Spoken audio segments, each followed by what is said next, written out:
Subscribe કરો એ high news India channel ને પછી યુટ્યુબ એપ પર બેલ આઇકોન નું બટન દબાવો અને નિહાળો એ હાઈ ન્યૂઝ ઇન્ડિયા ચેનલ। સરકાર તરફથી શાળાઓમાં કન્યાઓ દૂર ખેતરોમાંથી સમયસર શાળા પહોંચવા માટે સરકારી સરસ્વતી સાધના યોજના ચાલુ કરેલ છે, જેમાં વિદ્યાર્થીનીઓ કન્યાઓને સાયકલ આપવામાં આવે છે। જે સાયકલ રાજ્ય સરકારની ગ્રીલકો નિગમ દ્વારા સાયકલની ખરીદી કરવામાં આવે છે અને છેલ્લી કામગીરી એજન્સીઓને સોંપવામાં આવે છે અને એને એસેમ્બલ કરી દરેક શાળામાં સમયસર પહોંચાડે છે। અત્યારે તાજેતરમાં ધાનેરાના નાગરિક કાળુભાઈ તરકે જણાવ્યું હતું કે એજન્સીઓ દ્વારા સાયકલો ઠોકબંધ જથ્થો ધાનેરા નેનાવા રોડ ઉપર હોસ્ટેલ પાસે જોવા મળ્યો હતો, જેમાં આશરે 800 ઉપરાંત સાયકલો બહાર ખડી કરવામાં આવેલી છે। જાણવા પ્રમાણે ધાનેરા તાલુકાના અનેક સ્થળોએ એજન્સીઓએ સાયકલ ઊભી કરી છે, પરંતુ આ બહાર પડી રહેલ સાયકલ વરસાદમાં કાટ ખાઈ જાય તો નવાઈ નથી, માટે એજન્સીઓએ સાયકલ અને સુરક્ષિત જગ્યામાં હાલ મૂકવી જરૂરી છે। જો કાટ ખાઈ ગયેલ સાયકલ અપાશે તો સરકારના કરેલા ખર્ચા ઉપર પાણી ફરી વળશે તેવું જણાવ્યું હતું। આજે સરકાર મોટી વાતો કરે છે, જનતાના ટેક્સના પૈસા પાણીની જેમ વાપરે છે, એવો આજે એક ધાંગરામાં જોવા મળ્યું છે। ધાંગરાની અંદર એક જગ્યા ઉપર 815 સાયકલો પડી છે, જે વિદ્યાર્થીઓને સરકાર સહાય બાબતે આપવાની વાતો કરે છે અને જેના ભાગરૂપે આપવાની થતી હોય છે, પણ સરકારની અણઘડ નીતિઓ અને અધિકારીઓનો અણઘડ વહીવટ જે આજે નજરે જોવા મળી રહ્યો છે, ખરેખર સરકાર લાજવાને બદલે ગાજે છે, પણ સરકારને પાણીમાં ડૂબી મરવું જોઈએ। 1 વર્ષ કરતાં વધુ સમયથી આ સાયકલો જનતાના ટેક્સના પૈસાથી તૈયાર કરેલી આજે ધૂળ ખાઈ રહી છે। માથે ચોમાસું છે, સરકારને મારી નમ્ર વિનંતી છે અને એમાં ખાસ કરીને ગુજરાતના મુખ્યમંત્રી ભૂપેન્દ્રભાઈ પટેલ સાહેબને કે સાહેબ, જનતાના ટેક્સના પૈસા આવી રીતે પાણીની માફક ન વાપરો, જે યોજના લાવો તે નકર લાવો। ભગવાને તમને સત્તા આપી છે તો તેનો સદુપયોગ કરી અને જનતાના ટેક્સના પૈસો કઈ રીતે સાચી દિશામાં વપરાય તેવા પ્રયત્નો કરવા જોઈએ। નહીંતર જો આવી જ રીતે થતું હશે તો એક બાજુ તમે જનતા જોડેથી ટેક્સ ઉઘરાવી અને જનતાની કમર તોડી રહ્યા છો અને બીજી બાજુ ટેક્સમાંથી ઉઘરાવેલા કોઈ ને કોઈ અને તમે માલામાલ કરી રહ્યા છો, એમાં કોઈ શંકા નથી। માટે મહેરબાની કરીને મારી વિનંતી છે કે આ સાયકલો જેના માટે ખરીદી કરી છે તેમને તાત્કાલિક વિતરણ કરાવો એવી મારી વિનંતી છે। તો બીજી બાજુ નાયબ નિયામક મનીષભાઈ સોલંકીએ જણાવ્યું હતું કે હજુ સુધી એજન્સીઓએ કોઈ સાયકલો શાળા અને સોંપેલ નથી, તો સાયકલોની સંપૂર્ણ જવાબદારી એજન્સીની રહેશે।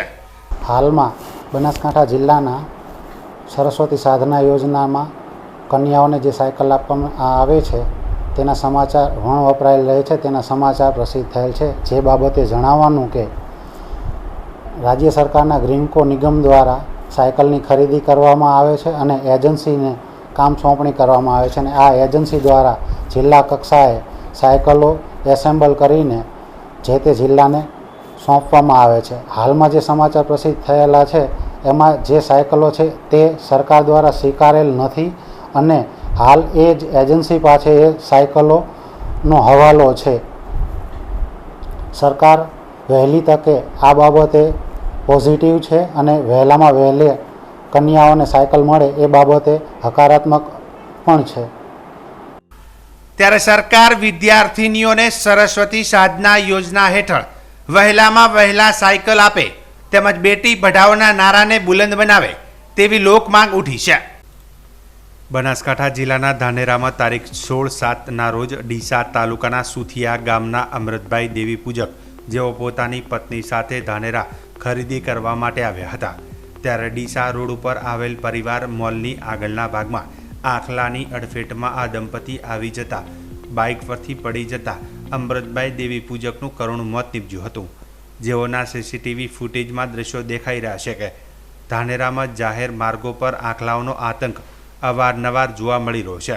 ત્યારે ધાનેરામાં આવેલ ડીસા રોડ પર એક આખલાના અડફેટમાં આ બાઇક ચાલક આવી જતા સુથિયા ગામના રહેવાસી અમૃતભાઈ ડાયાભાઈ દેવી પૂજકનું કરુણ મોત નીપજ્યું હતું અને તેમના પરિવારમાં શોકનો માહોલ છવાઈ ગયો હતો। ધાનેરા નગરપાલિકામાં અવારનવાર આ બાબતે રજૂઆતો પણ કરવામાં આવી છે અને મીડિયામાં પણ અનેકવાર પ્રેસ નોટ છાપવામાં આવી છે, પરંતુ ધાનેરા નગરપાલિકાને આ બાબત ધ્યાનમાં આવતી નથી. ત્યારે આ અમૃતભાઈનો રખડતા આખલાના કારણે જીવ ગુમાવવાનો વારો આવ્યો છે. ત્યારે ધાનેરા નગરપાલિકા દ્વારા તાત્કાલિક રખડતા આખલાઓનો નિકાલ લાવવામાં આવે તે જરૂરી છે, નહીતર ફરી કોઈ બેટીના પિતા કે માતા ના ગુમાવી પડે, જેથી ધાનેરા નગરપાલિકા દ્વારા તાત્કાલિક રખડતા આખલાઓને યોગ્ય સ્થળે ખસેડવામાં આવે તે જરૂરી છે. બનાસકાંઠા જિલ્લામાં દાંતા તાલુકા બાદ આજે લાખણી તાલુકામાં પણ મધ્યાહન ભોજનમાં તેમજ વિદ્યાર્થીઓને પીરસાતા ભોજનમાં જીવાત હોવાનો વિડીયોમાં કેદ થયું છે. જેમાં પ્રાપ્ત માહિતી મુજબ લાખણી તાલુકાના મડાલ ગામની શાળામાં મધ્યાહન ભોજનની દાળ સડેલી હાલતમાં તેમજ બાળકોને જીવાતવાળું ભોજન પીરસાઈ રહ્યું હોવાનો વિડીયોમાં સ્પષ્ટ દેખાઈ રહ્યું છે. જેમાં સંચાલક અને રસોઈયા દાળમાંથી જીવાત સાફ કરીને દાળ બનાવવા મજબૂર બન્યા હોવાનું જાણવા મળ્યું છે. ત્યારે છેલ્લા કેટલાય દિવસથી સડેલી દાળ બનાસકાંઠાના અનેક મધ્યાહન ભોજનમાં ચર્ચાનો મુદ્દો બન્યો છે. સંચાલકો સ્થાનિક તંત્રને અનેકવાર રજૂઆત કરવા છતાં સડેલી દાળનો મુદ્દો ત્યાંનો ત્યાં અને બાળકોને જીવાતવાળું ભોજન પીરસાઈ રહ્યું છે. એક બાજુ સરકાર પૌષ્ટિક ખોરાકનો દાવો કરે છે તો બીજી બાજુ સડેલી દાળ પીરસાય છે. મડાળ શાળાના મધ્યાહન ભોજનમાં રસોડું ગંદકી અને ખંડેર હાલતમાં તેમજ રસોઈમાં જીવાત આવતા ઘણા બાળકોએ ખાવાનું ભોજન છોડ્યું છે. જિલ્લામાં મધ્યાહન ભોજન યોજનામાં અનેક સવાલ ઉઠ્યા છે. ત્યારે ખાસ કરીને મધ્યાહન ભોજન અનાજ આવતું હોય છે, જેમાં ઈયળ અને જીવાત મોટા પ્રમાણમાં નીકળી રહી છે. જો કે જ્યાં બાળકો માટે મધ્યાહન ભોજનનું જમવાનું તૈયાર થાય છે ત્યાં નથી સ્વચ્છતા, તો વરસાદી પાણીથી તરબોળ રહે છે.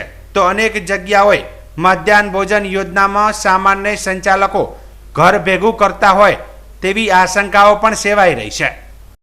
ઠાકોર મહેન્દ્રભાઈ દાગાભાઈ છે. હું ધોરણ 8માં ભણું છું. અમારી શાળાનું નામ શ્રી મડાલ પગાર કેન્દ્ર શાળા છે. હું પહેલાં 10 દિવસથી ખાતો હતો, પણ હવે નહીં ખાતો, કારણ કે મધ્ય ભોજનમાં કીડા, ઈળ વગેરે જેવા કીટકો આવે છે અને તેના માટે મેં મારી મમ્મી પપ્પાને કીધું. તેઓએ મને કીધું કે મધ્ય ભોજનમાં નહીં ખાવાનું. બનાસકાંઠા જિલ્લાના વાવ ખાતે ખળાબોવાડા વિસ્તારમાં આવેલ આંગણવાડી સામે બનાસ ડેરી પાલનપુર દ્વારા FIP કેમ્પનું આયોજન કરવામાં આવ્યું હતું. જેમાં પશુ ચિકિત્સક સુનિલભાઈ અને મુકેશ ચૌધરી દ્વારા કેમ્પમાં પશુપાલકો દ્વારા ગરમીના આવતા હોય તેવા 40 જેટલા પશુઓની તપાસ કરી સારવાર કરી બનાસ સુપર મીન અને કૃમિની ટેબ્લેટ આપવામાં આવી હતી. બનાસકાંઠા જિલ્લાના કાંકરેજ તાલુકાના ઉણ ગામના ઠાકોર સમાજ ઉણેચા પરિવારના કુળદેવી શ્રી ચામુંડા માતાજીના મંદિરે એકઠા થઈ માતાજીના દર્શન, પૂજા અર્ચના, આરતી કરીને પાદર દેવને દર વર્ષે દેવપોઢી એકાદશીએ પરંપરાગત રીતે સમગ્ર ઉણેચા પરિવારજનો વાજતે ગાજતે ઢોલે નૈવેદ્ય ધરાવી પરંપરાગત ઉજવાથી ઉજવણી કરવામાં આવી હતી. અષાઢી 11 આજના દિવસે ગામની સૌ દીકરીઓ આજના દિવસે પધારે છે અને સૌ સાથે મળી તેમજ સમસ્ત ઉણેચા પરિવાર સાથે મળી ઉણ ગામમાં બિરાજમાન તમામ પાદર દેવોને નૈવેદ્ય કરવામાં આવ્યા હતા. ગામની દીકરીઓ તેમજ સમગ્ર ઉણેચા પરિવારજનોએ દેવોના આશીર્વાદ પ્રાપ્ત કરી ધન્યતા અનુભવી હતી.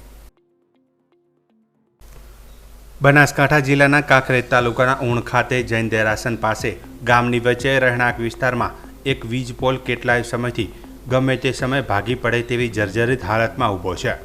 ત્યારે યે ન્યૂઝ ઇન્ડિયાના મીડિયાના કેમેરામાં આ જર્જરિત હાલતમાં વીજ પોલ તૂટી પડવાની હાલત નજરે પડે છે. ત્યારે હવે જો ગામ લોકો કોઈ મોટી દુર્ઘટના ઘટે તો જવાબદાર કોણ? આ અંગે થરા વીજ કંપનીના કર્મચારીઓ અને અધિકારીઓ દ્વારા જો કોઈ કાર્યવાહી કરવામાં નહીં આવે તો કોઈપણ પ્રકારની ઘટના બને તો થરા વીજ કંપનીના કર્મચારીઓ માટે લાલ બત્તી સમાન કિસ્સો બહાર આવે તો નવાઈ નથી. ત્યારે હવે ગામના લોકોના જણાવ્યા મુજબ છેલ્લા ઘણા સમયથી આ વીજ પોલ આ રીતે જર્જરિત હાલતમાં જોવા મળે છે. ત્યારે વીજ કંપનીના કર્મચારીઓ આવો જર્જરિત પોલ કેમ હજુ સુધી ધ્યાનમાં નથી આવ્યો કે કેમ? આ પોલ ઉપર શું વીજ કંપનીના કર્મચારીઓની નજર નહીં પડી હોય કે પછી કોઈ મોટી દુર્ઘટનાની રાહ જોઈ રહ્યા છે? યે ન્યૂઝ ઇન્ડિયા મીડિયાના અહેવાલ અનુસાર ઉણમાં વિલેજ હેલ્પર અને જવાબદાર કર્મચારીઓની ઘોર બેદરકારીના કારણે કોઈ વ્યક્તિ કે ગામ લોકો ભોગ ન બને તે પહેલાં જ થરા નાયબ ઇજનેર દ્વારા તાત્કાલિક અસરથી વીજપોલ નવો નાખવામાં આવે તેવી મીડિયા અને ગામ લોકોની માંગ બુલંદ બની છે.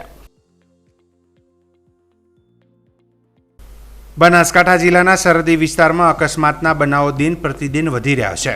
ત્યારે થરાદ સાચોર હાઈવે પર વારા અને ખોડા વચ્ચે મોડી રાત્રે અકસ્માત સર્જાયો હતો, જેમાં ટેન્કર અને ટ્રક વચ્ચે અકસ્માતમાં એકનું મોત થયું હતું.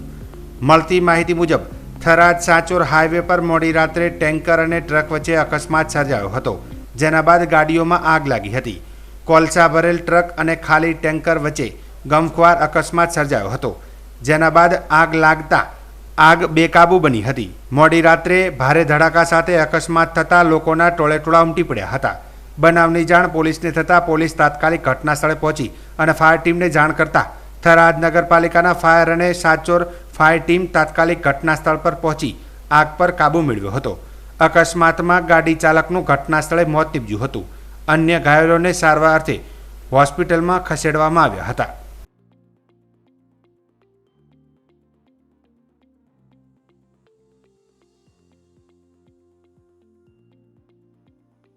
સબસ્ક્રાઇબ કરો ये है न्यूज़ इंडिया चैनल ने પછી YouTube એપ પર બેલ આઇકોનનું બટન દબાવો અને નિહાળો ये है न्यूज़ इंडिया चैनल.